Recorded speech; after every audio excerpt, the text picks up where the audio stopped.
And then we've got a much more authoritative commentary from Mystic Medusa, the astrologer in the News Limited newspapers, saying the moon in this form has the power to disrupt bourgeois values. No, that's always good for a bit of a laugh, but there's no science to that at all. Because it says it's a full moon in Scorpio, so it unearths all sorts of buried psychological treasure, secret desires and longing for authenticity. You're telling me that's not true? Well, I'm going to stick to the science, and the science says there's nothing to that whatsoever. It's good for a laugh, but that's about it. All right. Some people may think that, but as long as you don't take it too seriously... Yes, then Jeff, yeah. The Mystic Medusa column talking about full moon unearthing all sorts of buried psychological treasure, secret desires and longing for authenticity. Those who've worked in newspapers do tell me that quite a few of those astrological columns are made up. Would be quite a laugh, wouldn't it, writing the stars?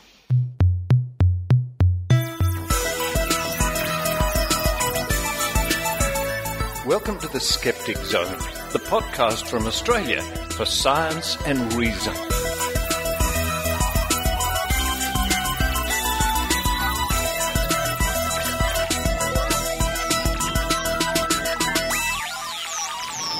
Yes, it's the Skeptic Zone, episode number 185 for the 6th of May 2012. Richard Saunders here with you, coming to you this week from the Mind, Body, Spirit, or Mind, Body, Wallet Festival, as we call it, here in Sydney. And just before the introduction, you heard Jeff Wyatt from the Sydney Observatory talking to John Stanley on Sydney Radio 2UE. And I think we can see what Jeff Wyatt's opinions of astrology are. Joining me at the Mind, Body, Spirit Festival, and these reports will be coming up in the next few weeks, is Dr. Rachie. Hi, Dr. Rachie. Hi, Richard. Happy to be here? You know, it's funny you should ask that, Richard, because as I walked up to the doors today and I looked upon the wonder that is the Mind, Body, Wallet, came out of my mouth were the words, I don't know why I keep putting myself through this. And I think that somehow that just comes out of my mouth every time I come here, but I keep coming back. Yeah, me too. I know what it's like. And somebody else has come back. It's Maynard. Look, as has been better said many times, my mind is so open, my brain has fallen out a long time ago. So I'm very interested to see what's going on here. In fact, our listeners can compare what we do here with the Dirty Disbelievers, because we're going to take a similar source material and make two different shows out of it, which will have two different results. And I know why you're here, Richard, because I asked you why you do this to yourself every year, and you said, Maynard, it's what we do. And why do you climb the mountain? Because it's there, right? Yeah, exactly. You know, you and what I want to know is that I was actually listening to a Mysterious Universe podcast earlier, and they were just seeing photos of people that had abduction experiences and comparing them to their photo. And what they found out was the bigger the pendant, the bigger the story. So I'm just wondering if we just take a bit of a look at people's pendants that they're wearing behind their counter and see if they've got a bigger claim to make. The bigger the pendant, the bigger the story. I think it's interesting. It's something we'll definitely look out for. But coming up on today's Skeptic Zone, we're going to kick off with the press release from the ACCC, the Australian Competitions and Consumer Commission, regarding action taken. We're guessing there was action taken against Homeopathy Plus and their claims of homeopathic prevention and treatment of whooping cough. Following that, we have an interview with Dr. Ken Harvey, who will tell us more about that.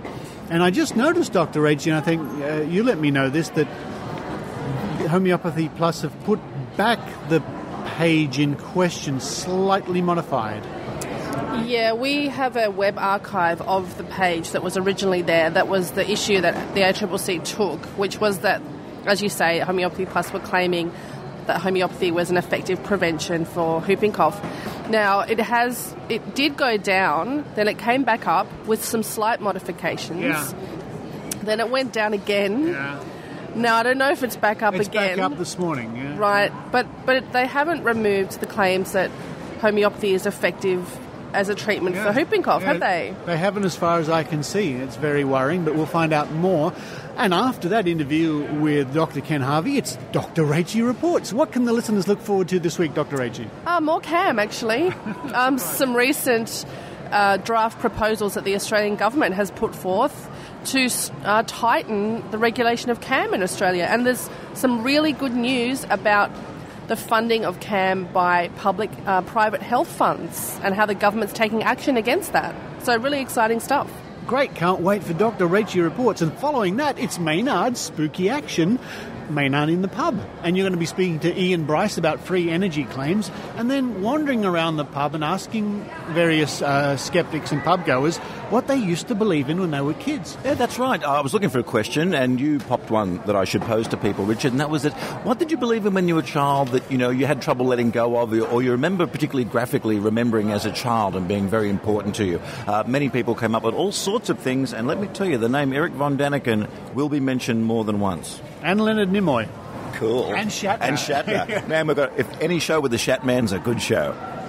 That's all coming up on the Skeptic Zone. Well, we're going to finish our coffee and take a big, deep breath and walk through the doors of Mind, Body, Wallet. Wish us luck. But for now, please sit back and enjoy the Skeptic Zone.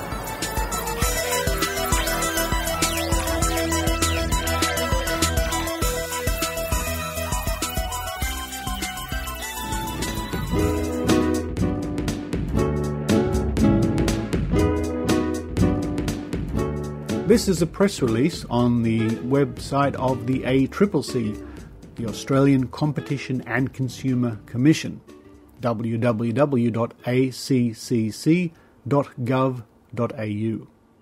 ACCC tackles Homeopathy Plus, whooping cough claims. Homeopathy Plus Proprietary Limited has removed representations from its website that the Australian Competition and Consumer Commission considered to be misleading and deceptive, and that could lead to a serious health risk for consumers.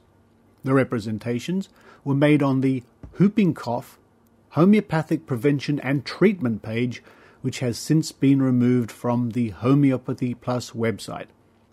The combination of these claims that the vaccine was ineffective and that the homeopathic remedies listed on the page were an alternative prevention and treatment regime elevated this matter to one of extreme concern, ACCC Chairman Rod Sims said.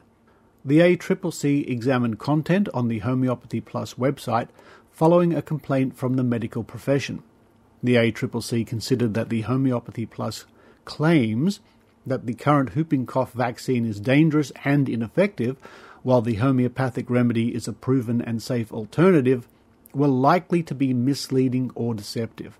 Reliance on these claims may influence consumers to avoid the whooping cough vaccine and rely solely on the homeopathic approach for treatment and prevention of whooping cough, which is strongly discouraged by medical professionals. Whooping cough is a serious respiratory infection which can cause a long coughing illness and is life-threatening for babies. The ACCC result was considerably assisted by the engagement of the Therapeutics Goods Administration and New South Wales Fair Trading with Homeopathy Plus Proprietary Limited in resolving this matter. The ACCC will continue to monitor the Homeopathy Plus Proprietary Limited site for potential breaches of the Australian consumer law.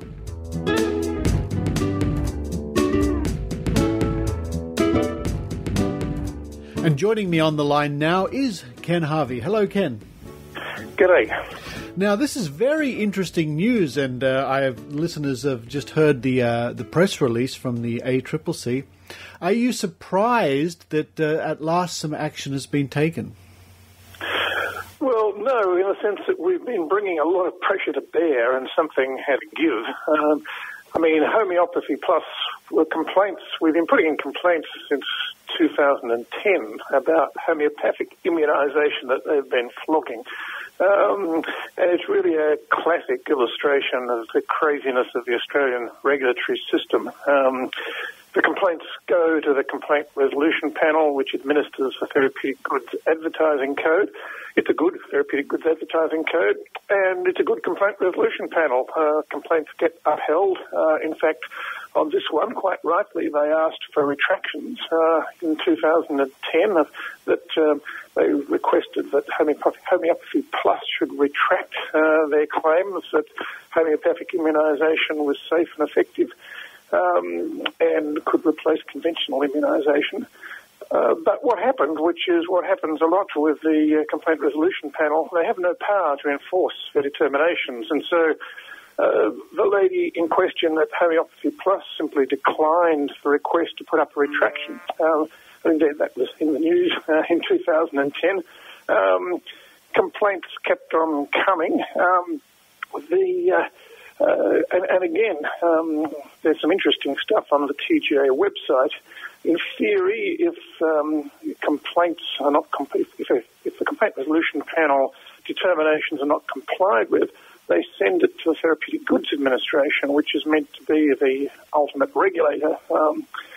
And last year, the Therapeutic Goods Administration ordered compliance. They wrote a letter ordering it. And of course, that was declined too. Nothing happened, which again illustrates the limitations of the Therapeutic Goods Administration. Just as the Complaint Resolution Panel has no power to enforce its determinations, neither has the Therapeutic Goods Administration. Well, in theory they have. In theory they can bring in a criminal case, put it to the public prosecutor. In practice, they've never, ever done that because fines are low and they've never felt that it was worthwhile putting in a brief to the public prosecutor who had more important things to do. And so this is a crazy situation we've had with the regulation of complementary medicines in Australia. The code's good, the Complaint Resolution Panel's good, but the regulators are toothless tigers. And that's why more recently we've been trying to bring the Australian Consumer and Competition Commission into it because they do have power. They do have civil penalties, fines, and also they can have enforceable undertakings which the court can insist that they're complied with. And so eventually, as I say, frustrated with all of this, the most recent complaints were put to the ACCC, pointing out that the other regulators were impotent, paper tigers, and that although we knew the ACCC had a lot of other things on its plate, could they not do something about this craziness, which they have. But again, we're left with the problem that the ACCC will occasionally take on some of these problems. They took on SensorSlim last year. They took on power balance wristbands. But as I say, they've got a lot of other responsibilities, corporate crime and other things. And it emphasises what we've been saying for 10 years in Australia, that there is a need to give the Therapeutic Goods Administration and the Complaint Resolution Panel that looks after the Therapeutic Goods Advertising Code, to give them the sort of powers that the ACCC has, civil penalties, easily applied civil penalties, enforceable undertakings, so that there can be rapid and effective penalties on this sort of craziness. Now, we're still waiting for that. Richard, it's been 10 years and numerous government reports, and clearly there's a lot of resistance from the industry. They're very happy with the situation the way it is. But yes, it's good news that we've finally got Homeopathy Plus to remove their web pages of supporting homeopathic immunisation against whooping cough and many other things in the past. But it's just yet another small win in a long battle, and we've got a long way to go. Now, I noticed that since the ACCC put out their press release, and we're recording this on a Friday, and I think it was only either yesterday or even today that press release went out, so it's very recent. The Australian newspapers picked up on the story, and on their website they've published the story. But also they have a comment from the director of Homeopathy Plus, one Fran Sheffield, who apparently is defiant, and saying that she took down the information pending a review of the content, and it could very well go up again once the review is completed. And the review will be conducted by herself and other homeopaths. Hardly a review, one would think. Oh, look, I mean, the problem with some homeopaths we have here in Australia, and in particular Victoria, is that they believe, like a religious faith, in homeopathic immunisation.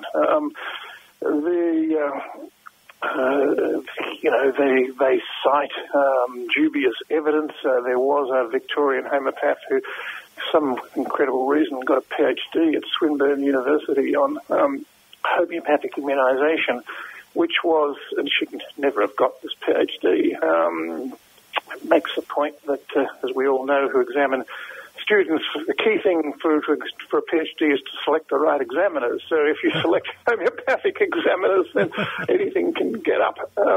This guy essentially had followed up some of his own patients that he'd done homeopathic immunisation, asked the parents how did their child fare, didn't bother to find whether that had conventional immunisation as well as his homeopathic immunisation, and anyway came up with a 90% success rate of homeopathic immunisation, which, totally lacked credibility. I think he was made to put in his summary, which is available on the Swinburne University website, that results had no statistical significance, but that hasn't stopped either him or Fran Sheffield or many others who believe in homeopathic immunisation, which obviously is very dangerous.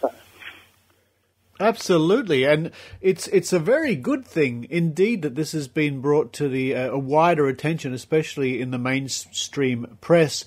And I frankly think the more people who know what we call homeopathy's dirty little secret, that is that there is no ingredients in the pills themselves, the better. But a lot of people still don't get it, don't understand it, and will assume that there's something in it, something herbal or whatever. But I'm fascinated by the unholy alliance here, the unholy link between the homeopaths and the anti-vaccination brigade. It's quite frightening, really. Well, again, when you talk to these people, reasons come out. For example, the chap whose name escapes me at the moment, who got the PhD and who is pushing homeopathic immunisation, had a problem with his child, a reaction to vaccines, which happened, regrettably. Serious ones are very uncommon, but again, they do happen. And often these people have either had direct experience or know of family members that, have had febrile reactions or aching limbs or whatever. And so there's often some rationale in their look for what they believe is a safe alternative. And there's absolutely no doubt that homeopathy is safe. It's got nothing in it, so it's not going to give you febrile reactions or sore arms. But of course, it's not effective, and that does leave the children that are immunised, susceptible to childhood diseases, which are still, can kill and maim. I'm old enough to remember the infectious disease wards at Fairfield Hospital, where we had children in iron lungs after polio epidemics, which have been totally eliminated, by polio immunisation. Unfortunately, people don't see this. Young parents, they don't know their history. They don't see the problems of infectious disease, which have been successfully eliminated by immunisation, and often overreact to scare stories of febrile reactions and sore arms and other things. So it is interesting. There's also been some interesting debate about how best to address this. And in fact, there was an interesting article, I think, in Vaccine Journal recently, in which people had gone through and looked at, I think, an online discussion between the anti-vaccinators and some poor public health people trying to give a voice of reason, and came up with some sensible and very good information that, one should admit that, yes, there are problems with conventional immunisation. That's why we want no-fault compensation. And New Zealand has it, and I think we're going to get it with the Disability Act that's going through. So we've got to accept that very rarely there will be problems, and we should own that, and we should, given that it's being done not for just for patients' point of view, but for the community's point of view, we should be open, and occasionally untoward things happen, and it is a responsibility of the state to look after people if that does happen. But as I say, that's exceptionally rare, and it needs to be pointed out the real good that immunisation has done. The fact that the benefits just completely outweigh the risks by magnitudes of hundreds of thousands. And just remind people of what childhood infectious disease used to be before immunisation. And again, treat these people seriously but sympathetically, not just call them crooks and charlatans. As I say, often there is a personal history as to why they're anti-vaccination. There's often some logic there, and it's a matter of trying to be sympathetic with that, but nevertheless vigorously combating what is complete craziness when they start saying that homeopathic immunisation should replace conventional immunisation. That's right. So, interesting battle, very interesting sort of public health problem, actually, as to how to counter this stuff.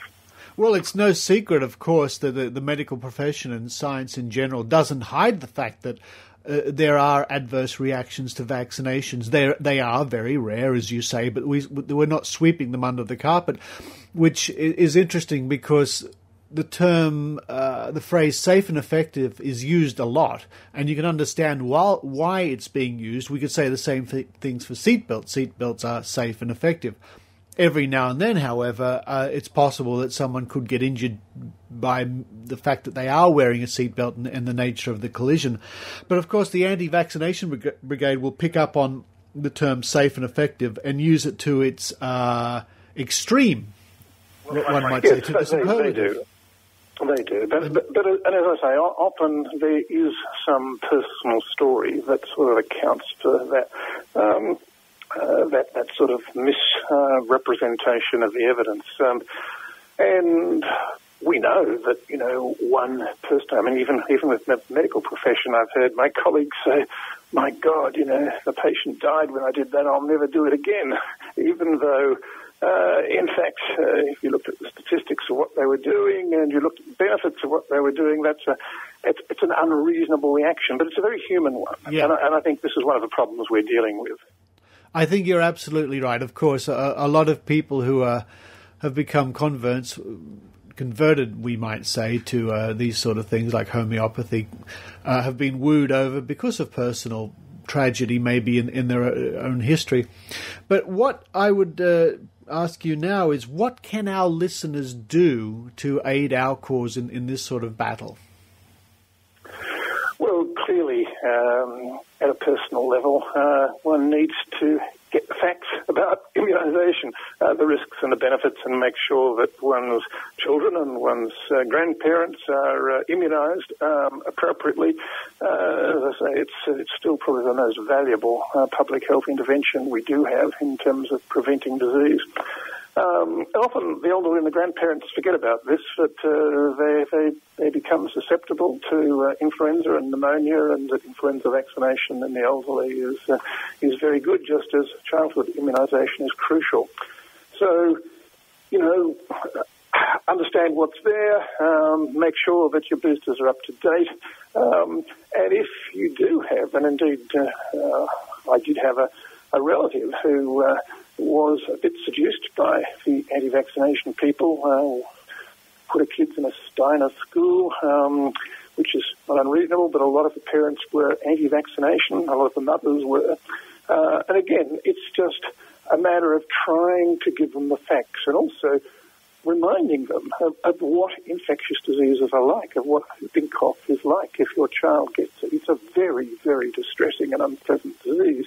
Again, part of the problem is that the current generation of mothers haven't seen infectious diseases, and therefore it's easy for them to distort their judgment of risk benefits because they don't see the risks occasionally. They certainly don't see the benefits, and occasionally, as I say, they hear from their friends and others the risks. So, we just got to keep that story out there. And I mean, it's ironic that the more successful we've become with immunisation and decreasing childhood infectious diseases, the harder it is to actually convince people that it's still absolutely crucial. Absolutely. That's a job for all of us. That is a job for all of us. Well, Dr. Ken Harvey, thank you very much for your continuing efforts, and let's hope that the Homeopathy Plus website toe the line. I think there's going to be another chapter in this story, so we'll wait in anticipation to see what Fran Sheffield is going to come up with next. Thank you, Ken. Okay, Richard, bye.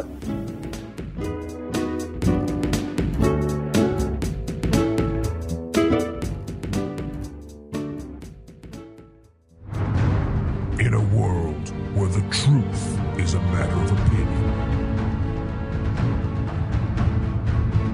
where messages are received from beyond the grave, and reason is sidelined for magical thinking, only three men stand between the truth and a postmodernist abyss. What date is it? 7th, 8th? 7th, 8th? This is impressive. Are these artist impressions? They're not. They're photographs of Chinese lanterns. It's not. It's not. We are not well researched. Yeah, because good God, we're full we of don't discuss cryptozoology on this show very often because we don't know anything about it. That's true. That is true. The price gets lower and lower and lower, and then he hits a ceiling. It's a ceiling from the room below.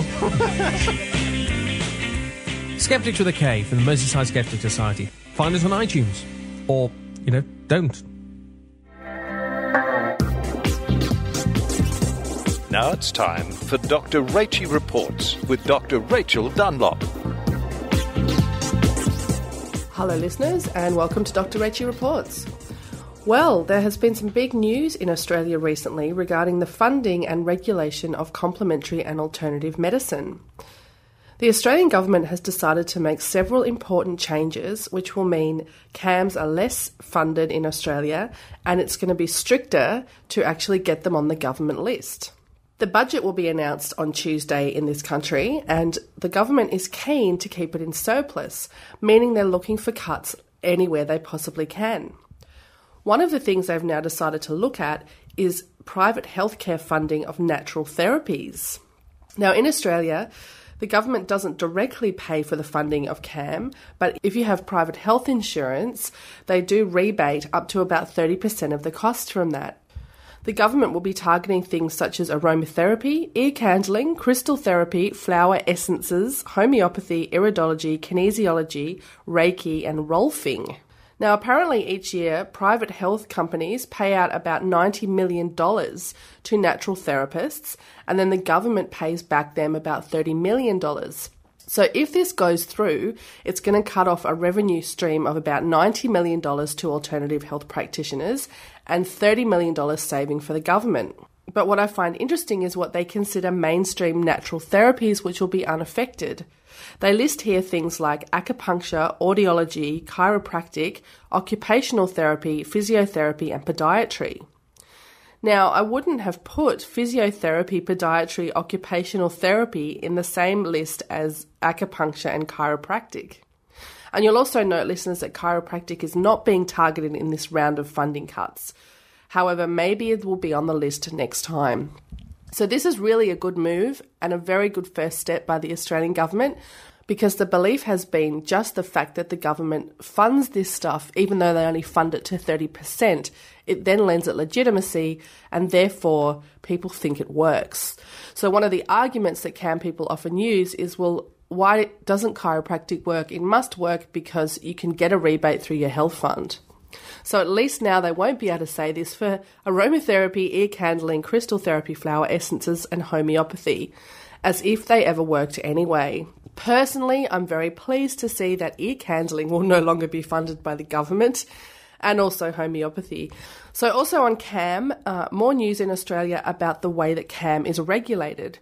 Now, in this country, we have two streams of drugs that are on the government list of drugs. There is one called registered, and these include things like pharmaceutical drugs, antibiotics, vaccines, anything that for which has had to go through strict clinical trials and development before it can be registered. So basically, this is drugs that work.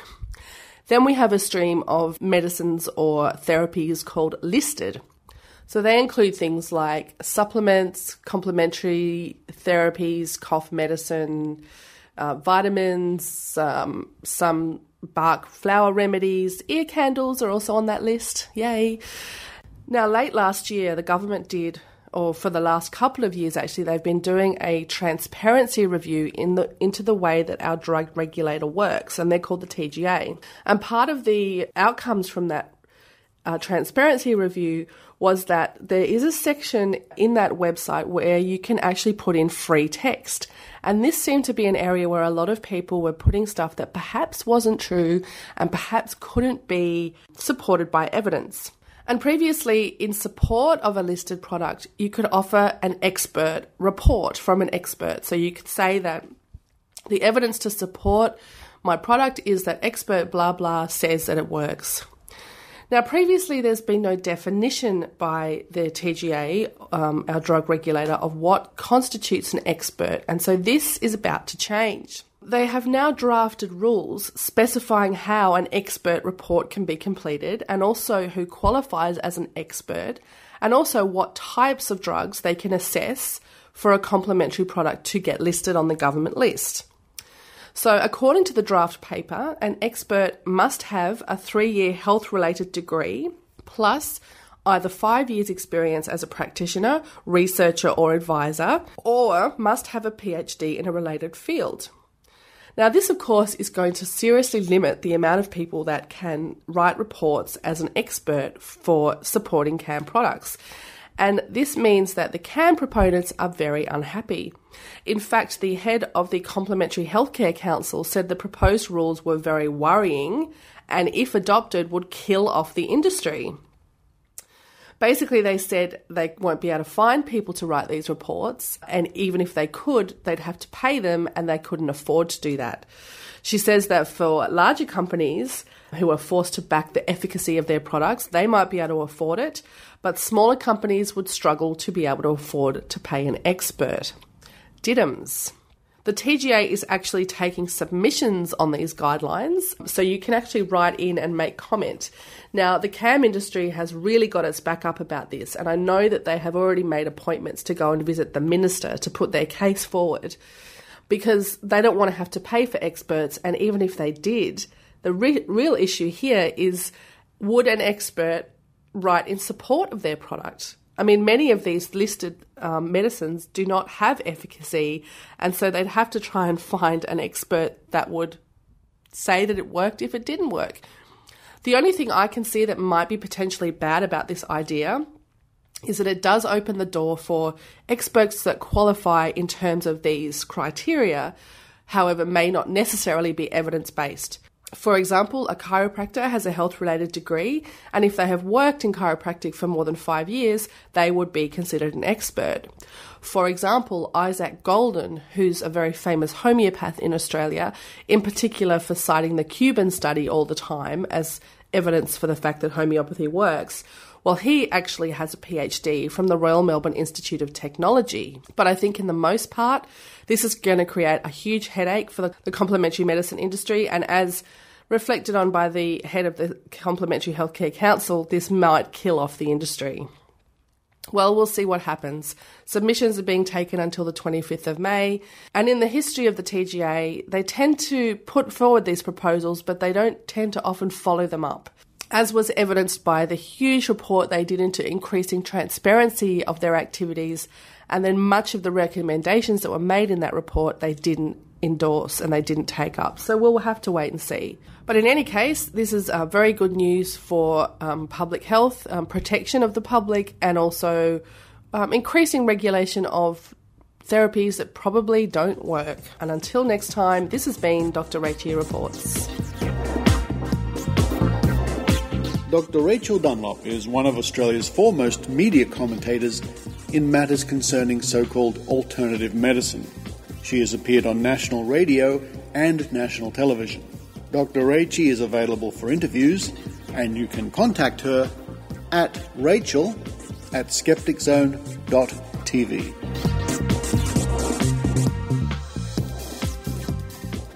Hey, Kenny. Oh, hi, Tom. Nice day at this park, yeah? Yes, great weather. Oh, look, a unicorn. Unicorn? There are no such things as unicorns, silly. Yes, there is. No, there isn't. Hey, guys, what are you arguing about? Tom thinks unicorns are real. They so are. Let's look this up in the Skeptics Dictionary. The what? How can we do this in this park? There is no computer here. You guys probably don't know about the Skeptics Dictionary app.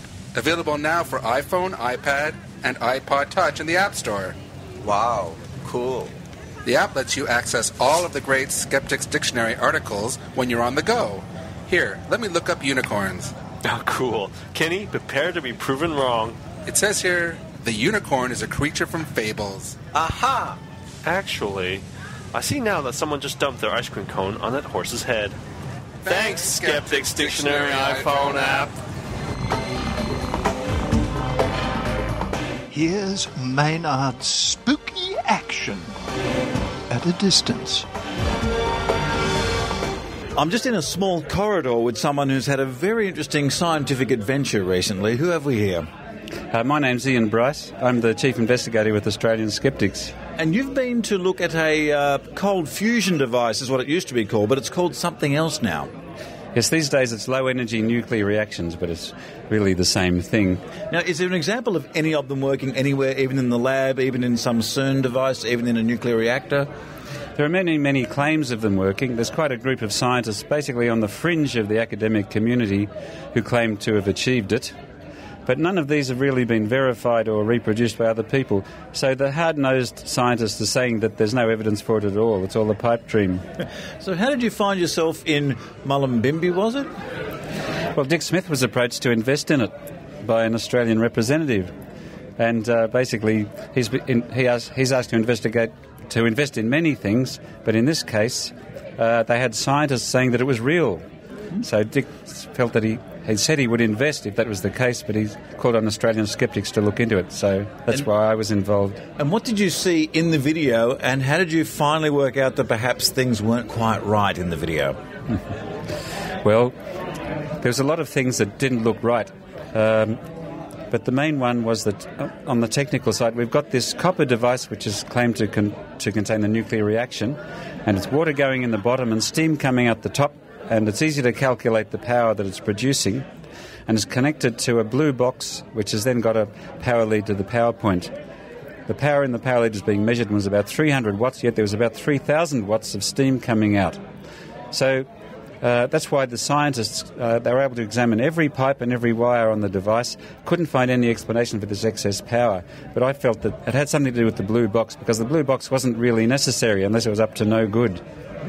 And how did you figure out what might be one of the possible answers as to why you were getting a lot more power out than was going in, which I believe violates a few laws of physics, doesn't it? That's right. The first law of thermodynamics says that the power into something equals the power out, the conservation of power. And in this case, it appeared to have a very large power gain, which indicated to the scientists that there was a real nuclear reaction going on. And I understand that at the end of it, they tipped the water down the drain as well, which if there was a real nuclear reaction going on, that mightn't be something you'd want to do in a hurry. That's right. It would be classified as nuclear waste. That was another bad sign. The other thing is you're allowed to stand by it while it's operating, whereas there would be with something producing all those kilowatts of power, the radiation would be deadly. But what really got me onto it was our magicians in the Skeptics said that the scientist is usually easy to fool because he looks for hidden apparatus, and there were no hidden apparatus in this case. It's usually something in full view that's doing something you don't expect. So it actually came to me in the middle of the night that he was misusing the earth lead to funnel in extra power. So were you awake thinking about it? Were you having a lucid dream? Did like some muse from Xanadu come to you? I mean, how did you get this idea? What were you doing at that time of night? Well, I was trying to sleep, and I was so half asleep. I wasn't deliberately thinking about it, but I guess another part of my brain was ticking over, and it came to me in a flash at 3:53 a.m. So I leapt out of bed and went to the computer and reread all of the test reports to see if there's some evidence in what the scientists had observed. All the different 15 scientists, it turned out, were supporting, saying that there appeared to be something in it. And I found out there was actually no observation which disproved my theory. So it was a valid hypothesis. So how did it go when you've sent information to the people that were there in the room? Did anyone think that maybe this was possible? Well, I thought the scientists would be delighted and say, "Oh, Ian, you've exposed how we were tricked. Thank you so much." But none of it, because it didn't make them look too good. So the most I got out of them was well, I suppose it's possible. So what is the state of play with that low-energy fusion device? Well, when we published our Earth wire hypothesis, we originally called it a possible accidental connection in case it was an accident, and Dick Smith was being very cautious. But since then, the reaction from Rossi was so bad, he called us all sorts of names. He calls Dick Smith the puppet, and me Dick Smith the snake, I should say, and me the puppet snake. And look, you even called a smelly wombat. Smelly wombat and Aussie roadkill. That's kind of cool. So that confirmed to us that it wasn't genuine, because if Rossi was genuine, he'd be in line for a Nobel Prize not far down the track. And I can't imagine a Nobel Prize winner using terms like that. So that confirmed to us that it's most likely a scam. So what is seen overseas? Is he getting more investors overseas? Is he going forward with it overseas? Well, he claims that he's sold a number of items, but he's unable to name anyone who's bought one. So we suspect he hasn't sold any, because they'd quickly find out it didn't work. But there's a constant stream of franchisees going to him, people who want to get the rights to, say, Australia or the USA or New Zealand or something. And all of these people hope to make money out of it. And I suspect that some of them don't really care whether it works or not. As long as they can convince someone else that it works, then that secures their place in the pyramid. Now, actually, speaking of pyramids, you said that whenever, like, an extraordinary claim comes forward like this, it's the three-legged stool. Do you want to explain what that is to people out there that encounter any claim that seems a bit unusual? Yes, that's a test I devised for claims on the edges of science, and I find it very useful for things the skeptics investigate. Imagine as a milking stool. You milk a cow with the 3 legs and you sit on it. It'll fall down unless it's got 3 sound legs. Similarly, a scientific claim needs 3 things to make it sound. First one is that there's a theory. The theory doesn't have to prove it works, but the theory should make it at least possible that it works. Secondly, there should be some measurements or evidence or observations that it's really actually happening. And thirdly, there's the credibility that the person making the claims should be taken notice of. And if any of these things is broken, the stool falls down. In this particular case, I was able to point out that all 3 legs were pretty shaky, and therefore I advised Dick not to invest in it. But Ian, what about great scientists like Nikola Tesla? Now, I know some people think of his fanciful things, but he was a genuine engineer and a scientist who did invent real things. Yes, isn't that an interesting case? He invented the alternating current system of distributing power, which turned out to be far better than Edison's direct current method, because you can use transformers to change the voltage. So if you'd done the 3-legged stool test on him around about that time, he might have failed one of those tests. Yes, indeed, yes. The credibility one, his evidence with alternating current would have stood up, because he'd have working devices and sound theory, but the credibility would have been a bit weak, which means you would have had to seek further evidence before making a conclusion. That's all we would say. Okay, so it is possible that an unusual claim could sometimes be right. You've just got to look deeper into it. Yes, indeed. If it fails a 3-legged stool test, then you should put your conclusions on hold and seek further evidence and perhaps wait till it's replicated. But Ian, you've harshed our mellow. I mean, there was this way we could have saved the planet. We could have made a lot more energy out of a very little input into it, and now you've stuffed it up for us. I have indeed. Hopefully it means that the real investors with real money to invest will now go to something genuine, something like concentrated solar thermal power. Maybe they should build a trial plant in New South Wales to actually get us used to the idea of something that we're going to need pretty soon. Now, people believe all sorts of things for all sorts of reasons. I believe that I can walk into a bar and if people have enough drinks, they'll go home with me. Sometimes it works. Sometimes it's a major logical fallacy. I believe it's either a slippery slope or a Texas sharpshooter fallacy. I'm not quite sure which one it is, but who have we got here? Carl. Now, what was something you sort of believed or were influenced by as a kid and took you a while to either lose or you've still got tucked into the back of your mind there? Probably the alternative health for me. Did your mum used to do certain things when you were sick? Well, my father turned vegetarian when I was quite young, and then my mother took it on with gusto, and then just all believing the supplements and all this different things that... So did you react to it by, as soon as you were a teenager and you just went out and ate a lot of steak? No, well, a little bit for a little while, but then I actually reverted back. Okay. And after dropping down to about 70 kgs, and that's pretty light for me, I did a bit of research and found out that maybe it's not such a bad thing to eat meat, and started eating meat and put on 10 kgs in a year. So. Okay. So I wouldn't mind being 70 kilograms. That'd be kind of cool. But on 6'3", it's pretty. It's not so good. But although I don't mind tofu, so is there certain? Can you not eat tofu? You're sick of that? Is there? Is there soy milk that really bugs you still? Oh yeah. That's right. Because you're forced to eat it. Yeah, I'm glad to give it up. Okay. Now, we've got someone here who shares something I was interested in as a teenager, particularly the writings of, forget his name, Berlitz was his name. Berlitz, yes. And tell us what you enjoyed when you were younger. I used to read all those books about Bermuda Triangles and UFOs and the Eric von Däniken, Were the Gods, Astronauts. Adamski? George Adamski? He was the one who had encounters with the Venusians. No, I wasn't familiar with that one. Oh, okay. But it's good to see. Look, Eric von Däniken makes a comeback on Ancient Aliens. Every once in a while, he'll pop up on Ancient Aliens. That's interesting. I didn't know that. Yeah. But I let go of that when I was still a teenager, and it kind of stopped making sense. Yeah, did you have any sort of woo beliefs as a child or something your family put into you that took a while to let go of, or you may still have? As a child, I believed everything woo. Every book on UFOs and ghosts and conspiracies and Bermuda Triangles that there was in the library, I got out and I read it and I loved. Charles Berlitz.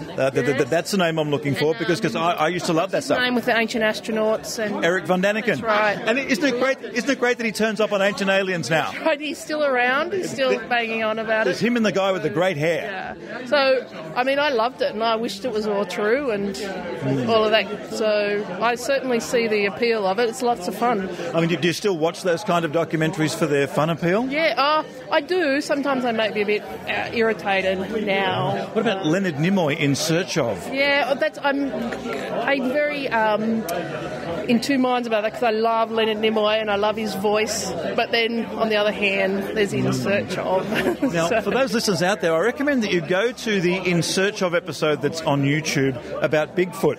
And at a certain point into the show, there's a noise that seems to come out, and I'm suspecting it's William Shatner sticking his head into the booth blowing a raspberry. But have a listen to that. That's In Search Of Bigfoot, and there's a very strange farting noise in the background. A giant, hairy creature, part ape, part man. Indians call him Sasquatch. They believe he is as gentle as he is powerful and mysterious. He's been seen many times in the rugged mountains and deep woods of the Pacific Northwest. The encounters have not always been peaceful. I've examined the film many times, watching it forward, backwards, stop frame, measured, and everything. And all of the anatomy of the creature is perfectly consistent. It just simply does not fit with a man wearing a suit. William Shatner ruins everything. He does. And he wouldn't want, Leonard to have a good time or be successful, would he? No. I mean, he had, what was that cop show with the... T.J. Hooker. T.J. Hooker, that's right. And he had Nimoy on it once. Oh, really? Yes, they actually started an episode together. Is that on YouTube? I suspect if you go and look, T.J. Hooker, Nimoy and Shatner. Shatner and Nimoy, they worked on one episode together, and there's this whole thing about they used to be cops together and had a history. Oh, it's so Star Trek. Get the whole season on DVD just for that. Yep, that and the Heather Locklear stuff. See, Shatner's something that we enjoyed as a kid we can't let go of. I will never let go of William Shatner. I'm about yet another skeptic table here. This is the heavy drinking DVD skeptic table here. And now, as I've admitted, I believed in William Shatner when I was younger. I still do. I enjoyed the work of Charles Berlitz, the Bermuda Triangle stuff. Eric von Däniken, who still powers on in Ancient Aliens even today. I will watch that just to see him take a drink every time Eric turns up. It's fantastic. What did you believe when you were younger that was a bit of woo that you had trouble letting go of? Well, as you may or may not know, I was raised in a fundamentalist Christian church. So. That's right. I have seen you here giving a talk on that, and that That is some serious stuff to lay on someone. Absolutely. So one of my earliest recollections was when I was about 5 years old, was my mother charging into my room to chase a demon off my bedroom window, and she pointing it out to me that it was there, and so that was part of the sort of the fabric of my life up until I was in my early 20s, I suppose. Wow. So do you think she was doing that as a bit of a allegory to you to be good because there's demons in your room, or do you think she genuinely thought there was one there? No, there was, as far as she was concerned, there was an actual demon there. If you asked her today, she would still say that there was an actual demon there. Wow. So it was a recurrent theme throughout my life. It wasn't like a one-off, let's try and impart something to my child, a lesson of some description. No, this was a real, tangible thing. So I would imagine being a kid in that kind of household, you're either going to, go along with that, or you were just going to turn into the wildest, craziest, crazy person ever to rebel against what they're saying at a certain age. I won't deny that I was crazy, or possibly still am, but I suppose I was better known in the church for causing trouble than not, but I grew out of that quite quickly. And was there actually one moment where you went, hang on, this isn't right? Yeah, it was. It was probably... there was a good section of me that started to question in great detail a lot of the things that were being said, like, what if these things are real, or are they just being... displayed as real. I didn't get the sense ever that anyone who was telling people that these demons and things were real were ever being insincere. I never ever once had, and I still have never had that impression. They genuinely believed what they did, but I just didn't find any evidence for what was being said. And as I got older, of course, and for most of my life I denied scientific education, and as I got older, scientific proof became something that was very important to me.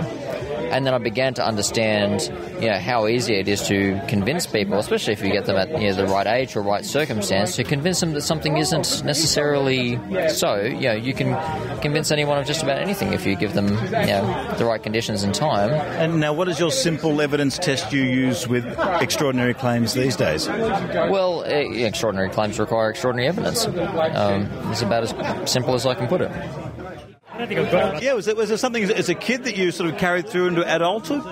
Not really. Apart from the usual childhood things like the Santa Claus and the Easter Bunny and things like that, my parents were pretty secular and sensible. So you were a sceptical kid, like, you were like, that's not real, to everything. Yeah, pretty much. I don't think I was particularly sceptical. You were a smart ass in class. I've always been a smart ass in class. Yeah. Oh, come on, teacher, where's your proof for that? Well, I was kind of always interested in science and that sort of stuff, but I wouldn't say I was really actively a skeptic. I was perhaps a little bit more skeptical than some people, but not like I have been as an adult.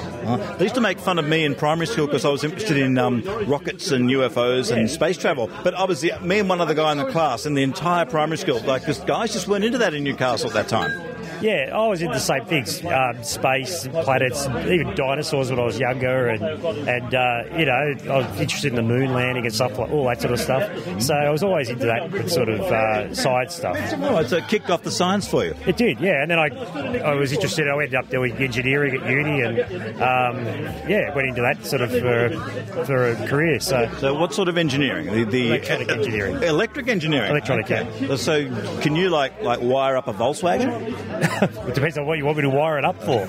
I can wire it up to electrocute you if you like.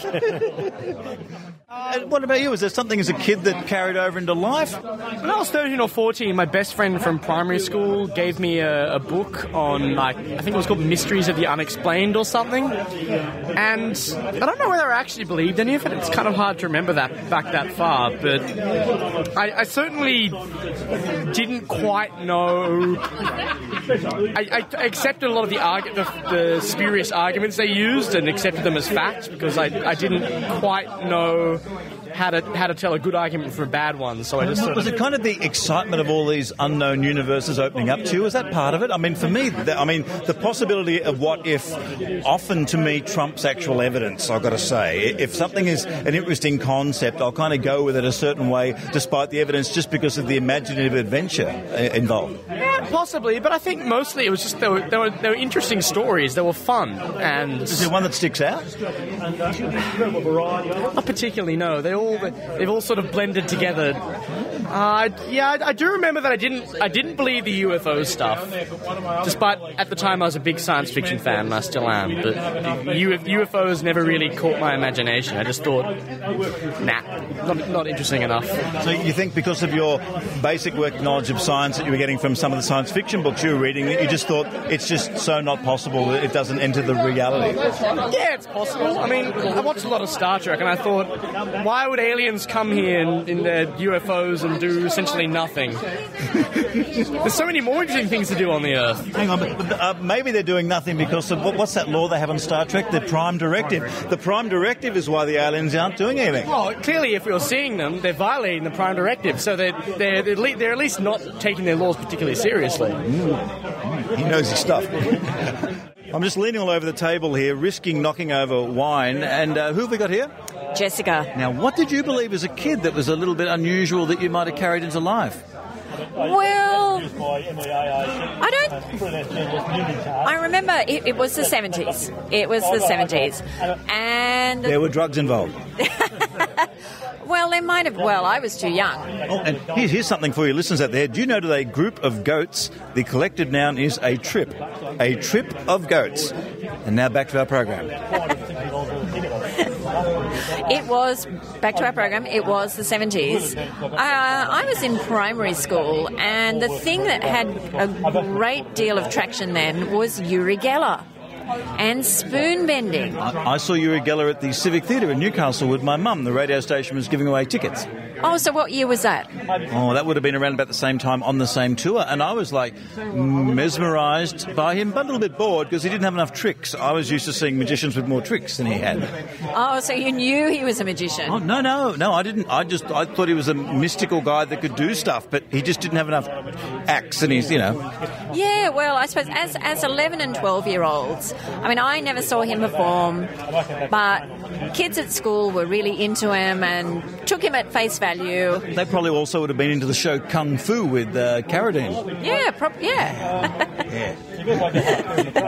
yeah, so that's the thing I remember being the great talking point. It didn't really stick with me, but I did remember him, so that when I got involved in the Skeptics years and years later and found out all about Uri Geller and how he did it, that was great. It was like, oh great, okay, so I was fully justified in not taking much notice of him.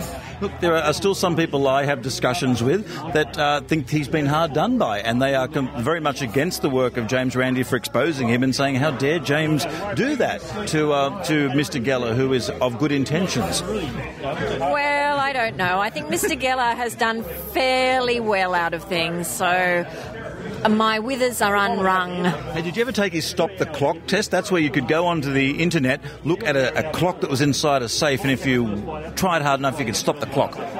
No, I didn't do that one. But once as a joke, I heard him on the radio. I think Clive Robertson had him on the radio once. And it was, get out your old watch that isn't working, put it on the radio and shout, work at it. Well, I sort of scrambled around for an old watch. Got out the case, didn't have time to take it out of the case, put the case on the radio, because I just wanted to do it as a joke and just prove that my watch wasn't going to work, whatever Uri Geller said. Anyway, so went through this palaver, opened the case, and my watch wasn't even in the case. So I felt like a fool. That's amazing. I tried it once with one of those vibrating egg things, and it still didn't work. That's because I didn't have a battery in it. That would explain it. Yeah.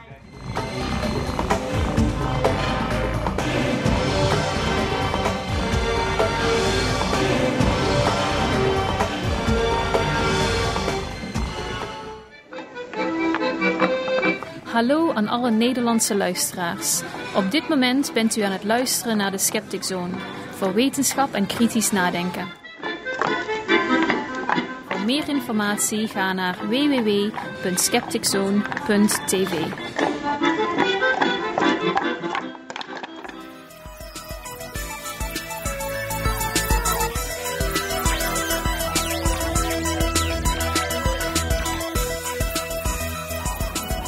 Thank you for listening to the Skeptic Zone.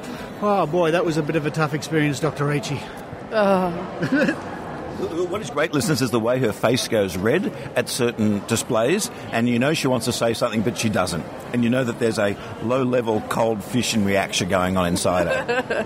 But coming up in the next few weeks on the Skeptic Zone, we'll have some stories from our adventures here today at the Mind Body Wallet Festival. But now I think we all deserve a nice Chinese dinner, so we'll race off and have that, and we'll hope to have your company next week on the Skeptic Zone. You've been listening to the Skeptic Zone. Visit our website at www.skepticzone.tv for comments, contacts, and extra video reports.